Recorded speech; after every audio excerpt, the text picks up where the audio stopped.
Hello everyone and welcome to the program. This is Sunday Politics on Channels Television. I'm Sean Kimbaloye in Lagos.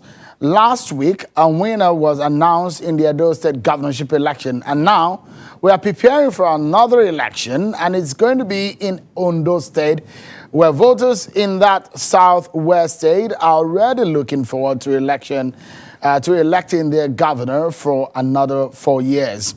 Now, one thing is similar between these two states, Edo and Ondo, and is the fact that both states are regarded as oil-producing states. Very important in the scheme of things, economically, trade-wise, and commerce in the commerce sense.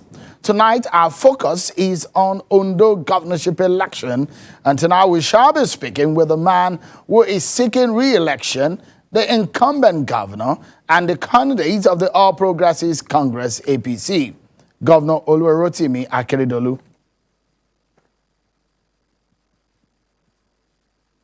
Governor Akeredolu joins us from Akure live on the program. Thank you so much, Governor Akeredolu, for your time tonight, and thank you so much for joining us. I know it's a very busy period for you, and I understand that you just came back from the campaign grounds. But let's hit the ground running as regarding the conversation around your ambition in getting back to office for another 4 years. Let me begin with the aftermath of the Edo governorship election, which is just a week away. It was a big blow for your party, APC, isn't it? For those who say that may affect your chances, how do you react to that? Well, Sean, let me say it straight away, and I hope our viewers are listening to me. One thing is certain: Edo starts with E, Ondo starts with O.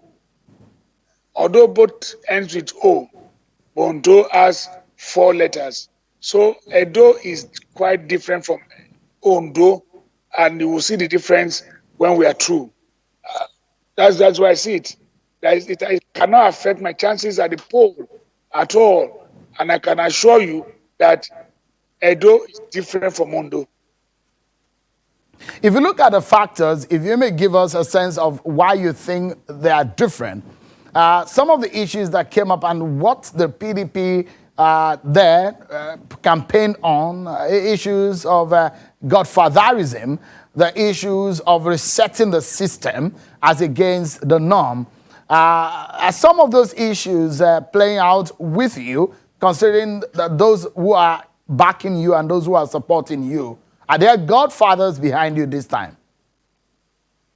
I'm sure you know better than most people, and everybody should know. It's just that we forget things easily. All I have is God, and I've always made this case that God is my father and no more. But when you talk about what played out in Edo, you have left out a particular thing that I believe probably played out in Edo, and that is continuity. The people, I want to believe, felt that they voted for continuity, and I expect people in Ondo State to vote for continuity. So those factors, that particular factor is always left out by many people. So people at times they don't find it easy to run away from when you see good performance. People want to vote for it, want a repeat of it. You don't just want to what I would call experiment. And I believe the people of Ondo State are not going to. This is not like lottery. It's not a EJ. This is governance, and we have shown the people of Ondo State what good governance is all about. And I don't see them not voting for continuity. So if you look at that, it's very important in what we have here now. So those are factors probably that worked in Edo. Everybody's taking it out, and everybody is talking about Godfather or no Godfather. All I know is God is my own father, and this is the second time I'm running this election, and I've always known that God is my father. Governor Akeredolu, if you look at the political trends in the country now, I'd like to ask you, is your party APC losing steam of support from Nigerians in the face of the trend of the events that we've seen in the past weeks and months? Let me tell you, we are not losing stream of support. We are not losing steam. But I can assure you although we show the world that APC is still APC, we are still the party to beat in Nigeria. We are the party of the people of this country. We seem to have lost connection with him there. In a moment, we will regain connection, but we've been speaking with the governor of Ondo State, Governor Rotimi Akeredolu. Let me also tell you that on the program tonight, we shall also be dissecting the issues surrounding the planned nationwide strike by the Nigerian Labour Congress. We understand that there is a meeting ongoing at the presidential villa with the labor union, but we'll be getting perspective on the legal matters and the plan towards that strike. Let's get back to the conversation with Governor Akeredolu. He's back with us now. He was speaking to us on whether or not the APC is losing steam politically in Nigeria. As I said, APC is not losing steam.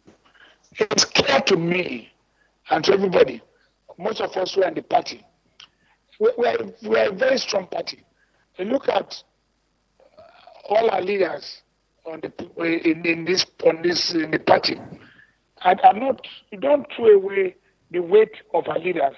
They are not likely godfathers, but we have leaders, prominent leaders in this party, starting from the president, to our national leader, and other leaders. It speaks volume for us. We have governors, we have states, we are controlling the state. It speaks volume for what I would call APC steam, which we are talking about. So for me, APC is on ground, although it's just not probably the right place for us for what happened in that election. But no doubt, I can assure you, Ondo State will make the right statement to confirm the fact that APC is still a party to beat. You've been in office, Governor Akeredolu, for the last over 3 years now. How would you convince the people of the state to vote for you yet again?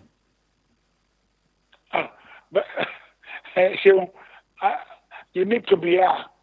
You need to travel around the state here. You need to see the work we have done, or the work that God has enabled us to do, because I don't want to take credit for all the things we did. The work that God has enabled us to do is enough. I mean, when we go out, even there was a time I got some what I would call Hausa, Seriki Hausa, all of them came all over the states. And when I listened to them, when they said, it's only a blind man that cannot see the work we have done in these 3.5 years. What we have done in 3.5 years, no government, and I'm saying it, no government has ever done it. We promised what we call massive infrastructural development. And what we have done in terms of infrastructure, in terms of road, in terms of our schools, in terms of health, it is massive.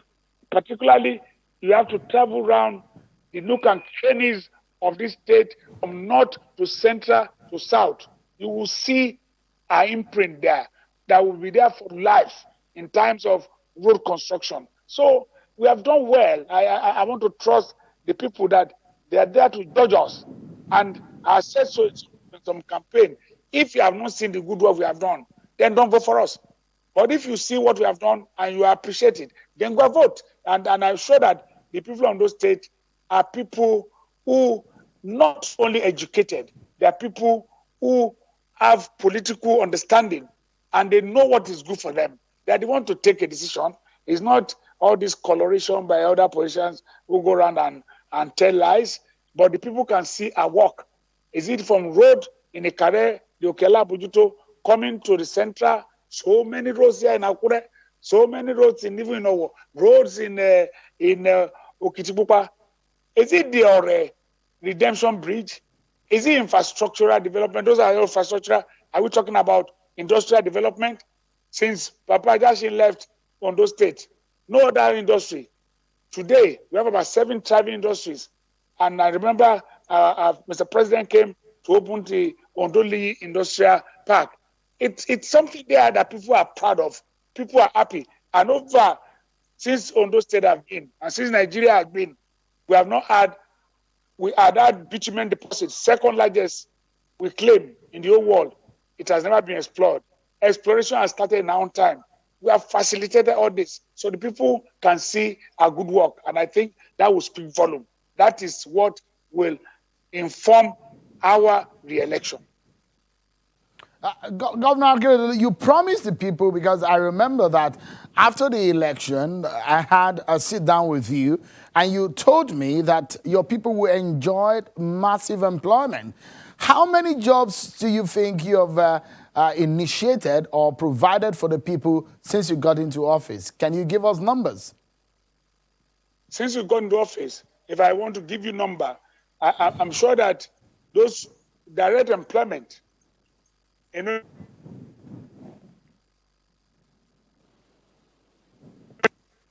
and those who are indirect, I hope I'm still clear. I'm still, but I don't know. But what I want to say is that when you call it direct employment, we have employed about 2,000 people, if not more. We have employed several doctors. We're employing teachers. We have employed, and in the industries we have now, I've employed thousands of people. Like the cassava to ethanol industry have in place, the direct employment is about, they have over 4,000 people direct who are now bringing cassava daily for the industry. So this will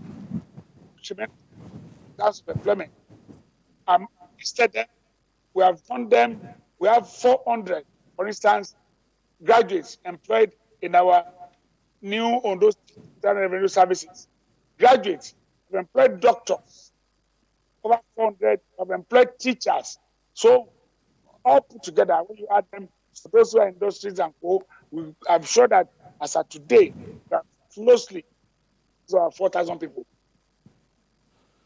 Let me quickly take up some issues, political issues with you. What has happened between you and your very good friend that you have been friends for several decades, your predecessor, former Governor Olusegun Mimiko? Is your friendship still very much intact? I doubt that. I took him as a friend, but for me, and I must make it clear, I am not somebody that hide my feelings. For me, he's a bogus enemy. So that is established now, and reference to him as my friend would probably not be right. To me, he's a bogus enemy, and it remains so, I think, for life. It's better for us to separate and go our separate ways, because with friends like him, you don't need an enemy. So it's not issue of politics. You don't play politics. You don't play this high level of betrayal. It is not what you need in politics. So for me, I'm not interested in his politics. If he thinks he's playing politics, he's fooling himself. But for me, I'm human, and I want to have somebody as my friend. And I can tell you, there are 2 of them. For me, today, they are my bogus enemy, and they will probably remain forever. I don't want reference to him as my friend. Mimiko is not a friend. You said there are 2 of them. Who is the other person? Well, there's no need for me to start mentioning him here. But if you want to, I tell you, there's one man who was a former chief judge here. It's one called one Justice Sende Kumi. To me, both of them are bogus enemies, and my mind is made up about them. I'm not going to change, and I hope God, will forgive me, because they have decided, they chose a path to think they can stab me at the back, but I'm going to survive it. I can tell them, whatever, if they're listening to me now, the 2 of them, I will survive it, and they will regret the action for life. Governor Akeredolu, I remember that about 4 years ago when I had the interview with you, and I asked you if you're going to be checking the books of your predecessor at the time, and you said there was no need, that you were going to look forward. That's what you said to me. Do you regret that action or that decision not to look and review what has been done by your predecessor? Oh, Seun, clearly I don't regret it in the least. It's just my nature. It's the nature. I mean, what do I want to gain from going on the books? I have a lot of work to do. I drew a line under, and I started my own work. The work he left behind, I started completing them. The debt he left behind, I started paying. Even the debt, the claims the government was owing him, I paid him. So for me, all I have to do is what I've done. If it comes another time, it repeats itself, I will do exactly the same thing. It is just my nature. I'm not cut out for that. I'm not cut out to hunt or witch hunt anybody. So for me, as I told you that time, I maintained it. I never looked at that. I drew a line and I started my own work. What he left, what he couldn't do for his own predecessors, I did it. His predecessor left the university. He abandoned for 8 years. He left another university. I've brought that university to a level higher than what he left it. And I'm going to continue. I will ensure that the University of Medical Sciences in Ondo, which he put in his own town, I will ensure that university gets to be one of the best medical university in Africa. I will do it. I'm committed to it. Not because of him. I won't because of him just change. But for me, it's the nature. He has his own nature. And that's why, for instance, at times, I don't begrudge him, really. It's the way it's created. It's created to be someone who cannot be relied on by anybody. So it's all right by me. So I have never relied on him. So with me and him, it's all ended. So I'm moving on. Let him move his own way. I go my own way. We get to, by the time we get to heaven, we decide if he ever makes it. It does look like what you described here, Governor Akeredolu, is totally different from what your predecessor, Mr. Mimiko, he said that you have refused to continue with the project that his government started or were known for in terms of health, in terms of education. In fact, this is the way he described your government, quote, a disappointment and anti-people. Well, he is entitled to his own opinion. And I want to thank you, Shem, for bringing this up. The people of this state will decide which government is anti-people. Is it a government that sacked over 10,000 people? A government that laid off several people for no just cause in the university of Adekunle University in Akungba, and we reabsorbed them? Is it a government that laid off so many people in the Professor Giva Polytechnic and we reabsorb them? The people are there to bear evidence of whether or not we are anti-people. He said his program on health. What program did he leave on health? Please, the facts are there. Facts and figures, we have them to prove that we have surpassed him on any other, on other issues. Health, what did he do? You created Mother and Child in 2 places. We expanded it and added 5 more so that people can have access. You are here, you are a medical doctor. You didn't know how to establish what I would call contributing health scheme. We came in here, we established contributing health scheme. What program did he do in health? Nothing. This man, that is his life. He's politicking. Today, we have the contributing health scheme where we are sure our pregnant women, the children, and those who are vulnerable are treated for free. So what is he saying? What is the program we left behind? We have surpassed him. And if you talk about university, and I can say it, you can probably go and interview the immediate past vice chancellor of the university.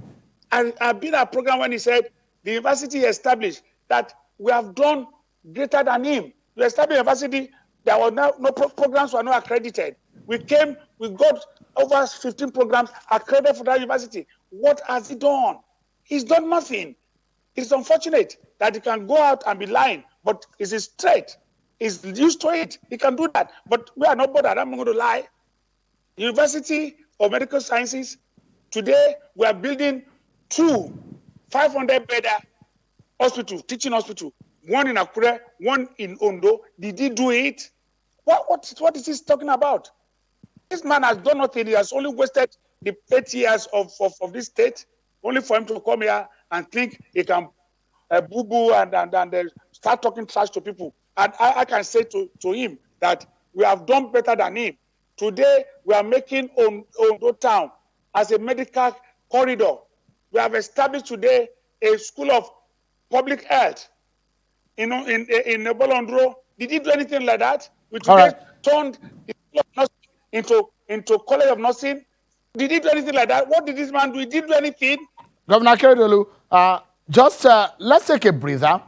When we come back, we will continue our conversation and perhaps get to wrap up with a few questions with Governor Akeredolu and the governorship election in Ondo State on October 10th. But let's take a break.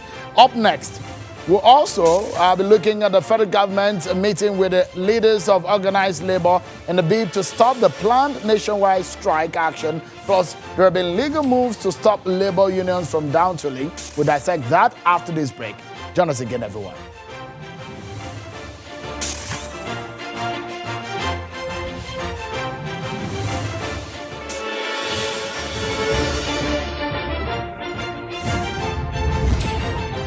Thank you so much, everyone. Let's get back to our conversation with the governor of Ondo State and a candidate of the All Progressives Congress, APC, in the October 10th governorship election in the state.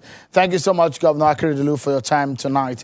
Let's continue our conversation. And, for example, Mr. Mimiko said that you've hiked school fee. And let me quote his words. He said, this government that hiked school fee is a bad government. Akeredolu's government is an enemy of the people. Anybody that votes Akeredolu is selling his children's future.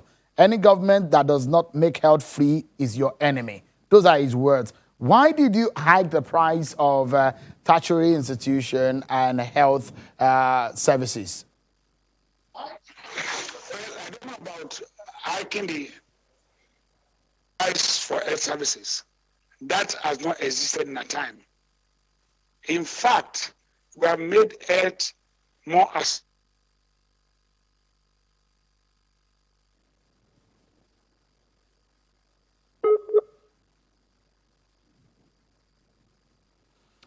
We seem to be having some difficulties there in the connection with Governor Akeredolu. As soon as we are able to get back to him, we will try to wrap up the conversation. Governor of Ondo State and the APC candidate, Governor Rotimi Akeredolu. Well, tomorrow, the 28th of September 2020, there is a possibility of a shutdown of the country as a result of labor workers' planned strike. The organized labor are threatened to downtool from tomorrow in what they say is an action on the recent increase in electricity tariff and the removal of petrol subsidy, which of course given rise to the hike in the price of fuel. Last Friday, the federal government held a meeting for several hours with the leaders of the labor unions, but it appears it was not sufficient to convince the unions to stop the imminent strike action. We understand that there have been 2 court actions against the labor to stop the strike. But today, the Speaker of the House of Representatives, Mr. Femi Gbajabiamila, met with the Nigeria Labour Congress NLC. The meeting, which held at the National Assembly Complex in Abuja, is an attempt to mediate and broker an amicable solution to the impasse between organized labor and the federal government over the increase in electricity tariff and the removal of petrol subsidy. Well, Mr. Gbajabiamila then met the Vice President and the Secretary to the Government of the Federation, Mr. Boss Mustafa. As we speak, the federal government is meeting with labor unions to avert planned strike billed for tomorrow. But it appears the labor unions are resolute before that meeting that they will go on with the strike. At a press conference in Lagos, the mobilization seems to have been on the way and well planned, and they say that there is no going back unless the government reverses the hike in prices of fuel and electricity tariff. By the way, the Attorney General of the Federation and another group of lawyers have gone to court to stop the action. They've gotten an injunction of court. We'll explore all these angles and see ways to chart a way forward for the Nigerian people, because it looks so much that the person or the people that will be at the long end of the stick will be the average Nigerians. millions of you are watching right now.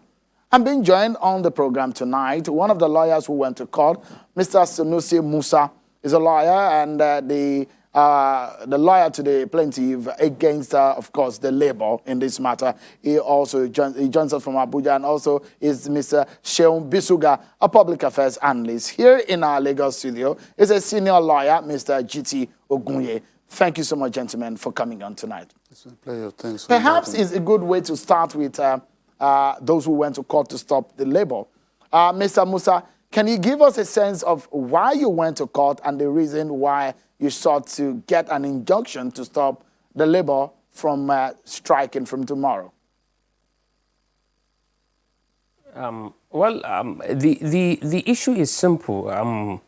It is our belief that the issue of deregulation of the oil sector, as well as the price hike in the electricity tariff, which is done by the Nigeria Electricity Regulatory Commission pursuant to its powers under Section 76 of the Electric Power Sector Reform Act. These are not issues that that can be strictly called a labor dispute. So, in other words, it is not within the contemplation of either Trade Dispute Act or Trade Union Act for the organized labor to embark on strike on purely economic policy issues.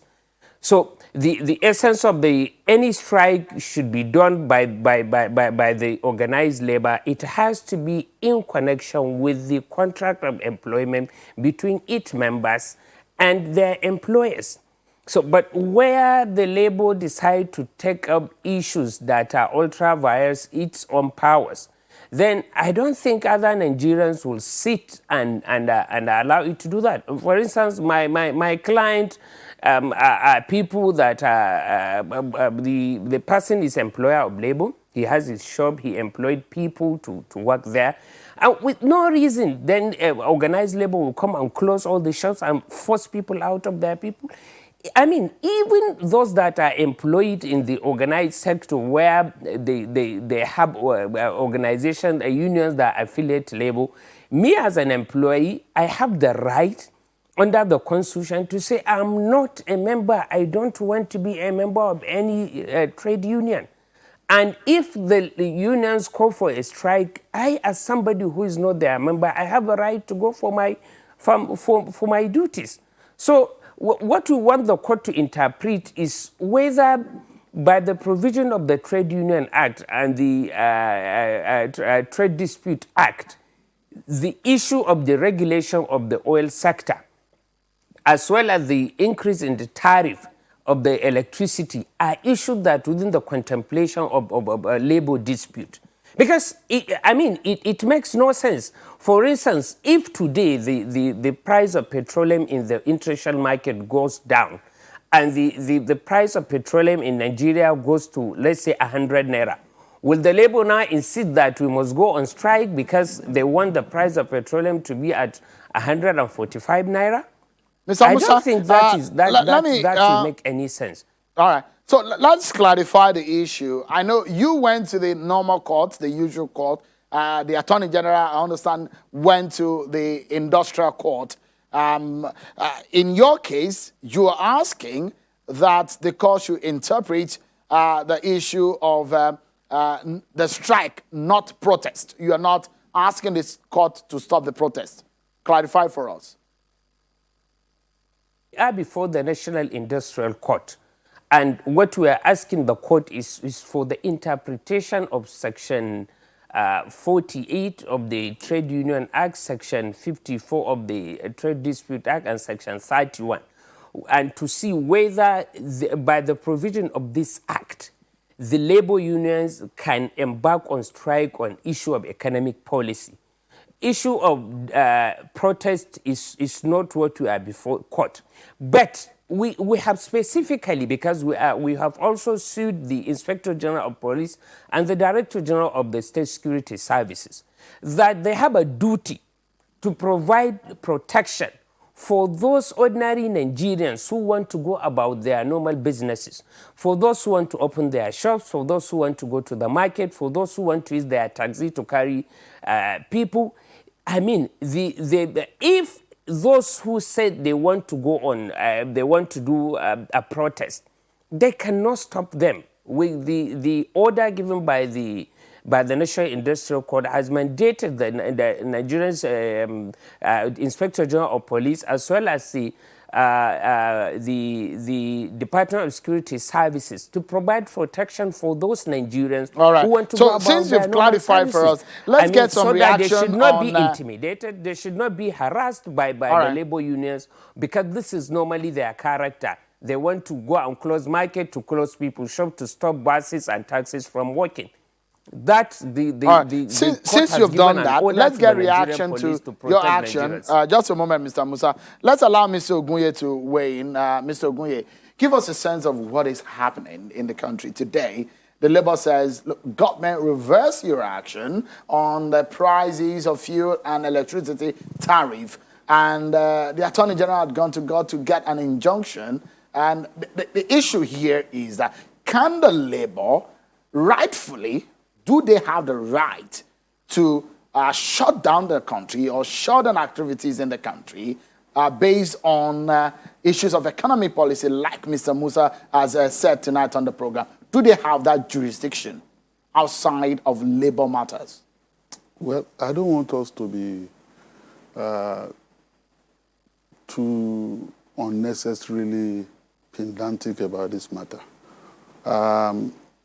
Nigerians, under the Constitution, have the right to associate, and they have the right to express themselves. I'm referencing Section 39, right to freedom of expression and right to freedom of association under Section 40. And so we must bear in mind that Nigerian workers, whether they are unionized under their various industrial unions or under their trade union centers like TUC or the NLC, they have the right as Nigerians to exercise the rights to withdraw their services and all that. And so the dichotomy that has been drawn between purely trade union matters, issue of collective bargaining, issue of negotiating wages and all that, and economic issues that labor should never talk about is neither here nor there. If government recognizes that labor does not have the jurisdiction to talk on this matter, why would government even indulge them with the issue of negotiation? This government won't be the first government that will be negotiating with labor over strike, over increasing the prices of petroleum products. You thought that those previous governments didn't know the law, or the previous Attorney General didn't know the law? Look, in 2012, it wasn't the Labour that led. Labour was part of it. Labor was part of it. I'm talking about the previous one. Well, I'm just saying a similar situation now in terms of economic policies. 2012 was perhaps the closest that we are seeing in magnitude. What I'm saying is that right from when we had this democracy throughout the Obasanjo years, labor had always played a central role on the issue of increasing prices of petroleum products. And not on any of the occasions will you have government saying that you have no local standard, you have no jurisdiction to even dabble into this matter, so you cannot even talk about it. Instead, you have government negotiating with them. And as we speak, there is still a speculation that they are locked up in a meeting. Earlier today, there was still a meeting. And that must tell you something, that even when you have a party like the one being represented by my learned friend, who's spoken eloquently from your Abuja studio, when you have them in court, and when you have the federal government in court, after submitting issues to court for determination or adjudication, after procuring an order of interim injunction ex parte from the court, you will imagine that they should trust the court process enough not to resort to self-help by again engaging labor in discussion. So why do they do that? Why do they do that? They do that to avert a strike, right? Meaning that they recognize from the word go that even while they are going to court, they are intent on using the court to score to a strike. So if you knew that you still have to have a discussion, why couldn't you settle down with the issue of discussion, meaningful dialogue, and have a compromise? Is it some kind of respect for the rule of law you will refer to it? Exactly. What I'm saying is that it worked both ways. You went to court because you trust the court. You have access to the court. And you want the court to settle the matter as an arbiter, right? You surrender the matter to the court. And the court had granted your prayer by granting you another ex parte. So why can't you leave it in the hand of the court?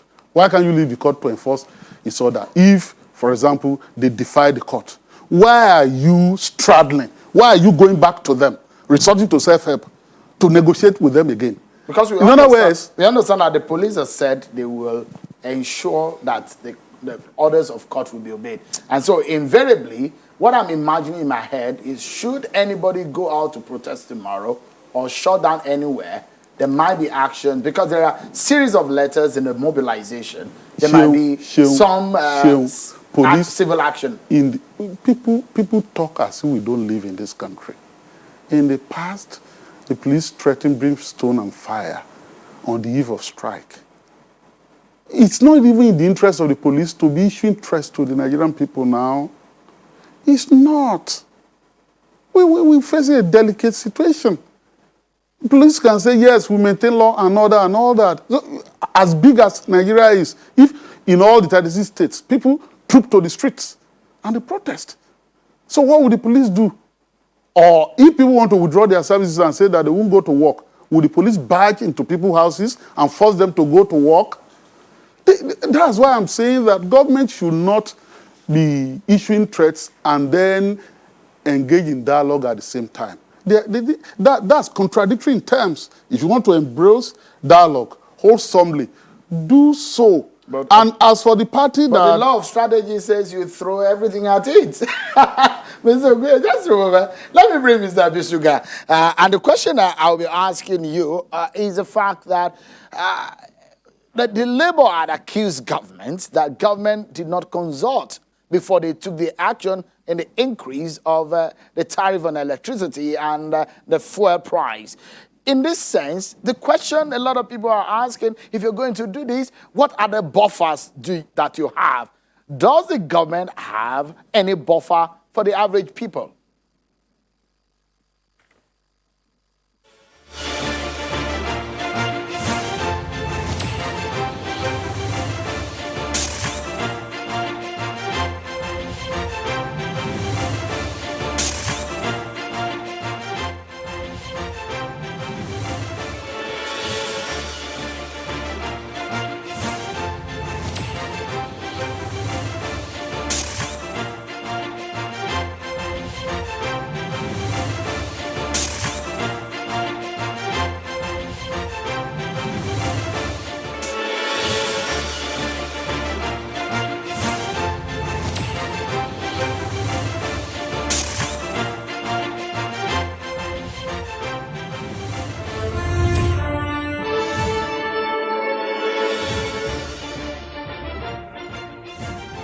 Let's get back to the conversation. Before that break, I was going to bring on Mr. Seun Bisuga, who is a public affairs analyst. Of course, we've heard from Mr. Sunusi Musa, a lawyer, and Mr. G.T. Ogunye. Thank you so much. Mr. Bisuga, give us a sense of the question on the lips of so many Nigerians that if government is doing all of that, perhaps for those who agree with the narrative that the reason for the hike in price is justified, and the big question will be, what are the buffers in the likelihood of hike in the price of food and a hike in the price of transport and all of that?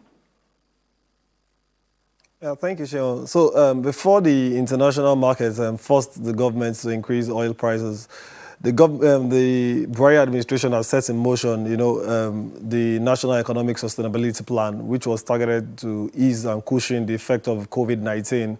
And millions of Nigerians are going to benefit from this scheme by the federal government. So right now, the Survival Fund, which is part of the National Sustainability Plan, is ongoing. And the first phase of it, the payroll support, is already running now. A lot of private schools, a lot of hospitality businesses, a lot of law firms, a lot of factories are already registering on the website www.survivalfundapplication.com. And that's just one part of it. So a lot of Nigerians are going to benefit. There are artisans, mechanics, drivers are also going to benefit. There are people who already have businesses that are not registered right now. The federal government has earmarked 250,000 slots. So if you have a business, you're not registered, federal government is going to make it easy for you by registering free of charge. Then MSMEs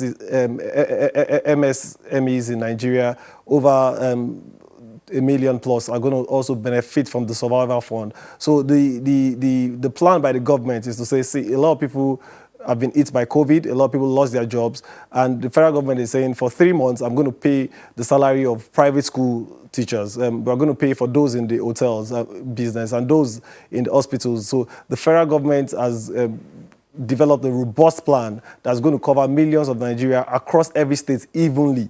And that is what the Survival Fund is all about. Mr. Bisuga, this is perhaps very new to the ears of a lot of Nigerians, millions of them, who think that, well, if government has all of these plans, I'm not sure Labour is aware of it. How is the government going to go about it? That's a big question. If government is giving an average Nigerian money and they are not aware and they do not know how to go about it, has this been on the ground? When did it all start? So it started with COVID-19. Like, you know, globally, almost every country in the world had a stimulus plan, a palliative of some sorts for their citizens. And Nigerian government is no different. And so when COVID-19 hits, in the second month, the president told the vice president to, come up with the economic sustainability plan, which he also chairs right now. And it's been on for a couple of weeks. And that's why, like I said, if you go to the website, that is survivalfundapplication.com, and every Nigerian has access to it. It's not about Labour, it's not about lawmakers, it's not about governors. No, if you're a Nigerian, there is something for you there. And that's why it cuts across the strata. So the mechanics who you use, the artisans, the carpenters, the plumbers, the hairdressers who are around your house, you can tell them. Those who cannot do it, you can help them do it. You understand? Because the federal government is going to give them a grant of 30,000. It's a one-off grant to say, okay, we understand that you've been hit by COVID, and this is 30,000 naira for you. And there are others, people who have small businesses. You understand, the MSMEs. The federal government has said, okay, we are going to pick 100,000 MSMEs. So you have to go and apply on the website. When you apply and your application is accepted by the government, you are going to get a one-off grant of 50,000 for 100,000 MSMEs. But for the private schools and for the hospitals, you are going to be paid for 3 months, because you understand that most of these businesses can't maintain, salaries because of the COVID. So the government is saying, see, we don't want you people to sack people. What we want to do is we want to keep the jobs and want to create more jobs. Mr. And the only way we can do it is by directly affecting the lives of people. Mr. Bisuga, don't let us mix things up. We know the effect of COVID-19. It's been with us from the early part of this year, since about March or so, when Nigeria started battling with it. But we're talking specifically in relation to the recent increase in the price of fuel, which is the reason why Labour is saying they're going to go on strike. The issue of the electricity tariff is just a few days ago or a few weeks ago that these all just started. So what is government's direct action in these two areas? And these are the issues that Labour has brought to the table.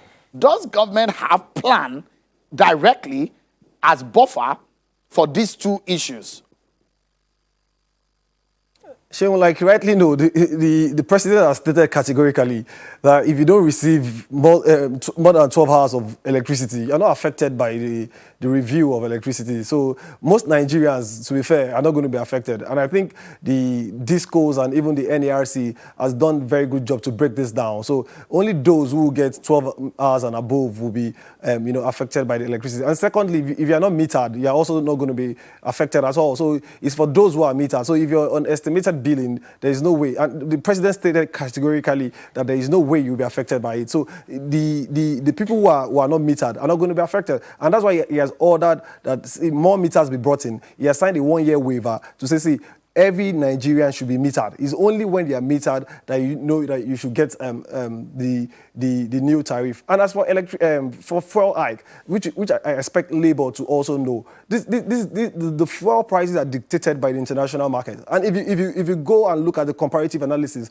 Nigeria is the number 8 in the world, cheapest oil selling per liter, by the cheapest. So if you look at the modalities, you'll find out that, even at 162 naira, we are the 8th cheapest selling, even cheaper than people who have working refineries, who have everything, So you see that the federal government for a long time has cushioned the effect of oil prices. And that's what we must always understand, that we don't operate in the silo. There's a comparative analysis that we always have to look at when we are making some of these decisions. So when Labour is trying to go on strike, you should look at what's happening in France, in the United States, in the United Kingdom. This is where they pay almost 3 times the price that we pay for a litre of fuel. All right. So the federal Mr. government, Bisuga, over a period just of time, moment, has made sure that we don't... Just a moment. Let me get the other panelists on the program back into the conversation. Quickly, let me get Mr. Sunusi Musa's take on what is happening. You've gone to court. This is a case between the federal government and Labour. What bothers some lawyers is that what would be your client's own in the matter, because you're neither Labour nor the federal government. Because like they say in law, what do they call it now? Do you have the local standing in the matter?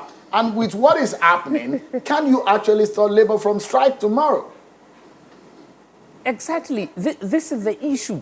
Because let me just clarify what my learned senior is saying. Because our action is not the one instituted by the Attorney General of the Federation. In this action by my client, we are suing the Attorney General, we are suing the Minister of Labour, because we, in our understanding, even the conciliation process going on between the federal government and the Labour is illegal. Because the issue is not a Labour matter. And like you said, if there is a dispute between federal government and Labour, it's just support that it is purely an issue of the employers, the relationship between employer and employer. But whereby a warning is issued, a notice is issued that market are going to be closed. How does somebody who has a shop in the market, like my client, who runs a shop where he has tailors, he paid them salaries, he just come out from the COVID-19, where they stayed for about 3 months without work, and he's economic is trying to pick up. Just Labour coming to say that they must shut up their shops. For what? I mean, let me still bring into the conversation. And what I was going to remember is Medicine Interloper. With what is, you heard what Mr. Bisuga said about the buffers that the government has created, and also I'd like you to react with what Mr. Musa has also said in terms of why they went to court and their intentions. Well, a number of things. Nigerians have the right to go to court, and I know that the issue of local standard has been liberalized. So Nigerians pay taxes; they can go to court to seek redress if they feel aggrieved. But I have always maintained the view, number one, that our courts, you use ex parte orders sparingly. When an organ was going to be booted out of the judiciary, the federal government, when issues had been joined, when he had been arraigned in court, went behind him to obtain an ex parte order to compel his suspension. When the political parties were fighting APC the other time, they were obtaining ex parte order left, right, and center. So much so that the chief judge of the Federal Capital Territory High Court had to issue a practice direction that you shouldn't do that. Now a strike is coming, you've dashed to court to obtain 2 orders actually of injunction. And the court granted the order. Why wouldn't a court looking at these just go and put them on notice? Don't drag us into this matter. I'm just saying, because the court has a duty not to cut the possible disobedience of his order. This is political matter. Nigerians have the right to protest. Nigerians have their back against the wall right now because of these increases. And so government ought to engage labor. In fact, government ought to be happy that there's a face to an agitation and that it's not the disparate people, members of the public, that are agitating. All right, let me get to... Yeah, finally... Yeah, that's what I was finally, I would say that I'm not here to convince anybody about government programs and policies and all that. But I want to make one point. If you say you have all these plans or everything, government is doing so many things and all that, and the ordinary people are not seeing it, there's a problem. There is a view that was canvassed just now by one of the panelists in Abuja, that the federal government has said that if you are not metered, nobody can collect money from you. That's not what is happening. Approximated bills are still being collected.